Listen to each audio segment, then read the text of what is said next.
Canım anam, damarda kanım anam, cennet ayaklarındadır gülistanım anam.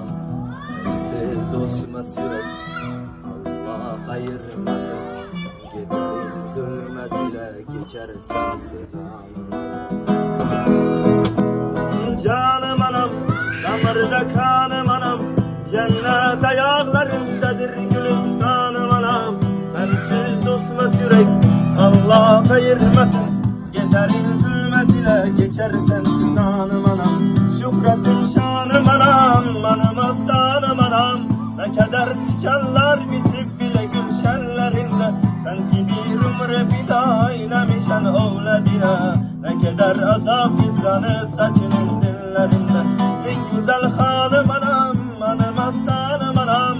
Ne kadar tikanlar bitip bile gülşenlerinde, sanki bir umre fida eylemişen ovladine. Ne kadar azap izlanıp saçının dillerinde, ne kadar azap izlanıp saçının dillerinde.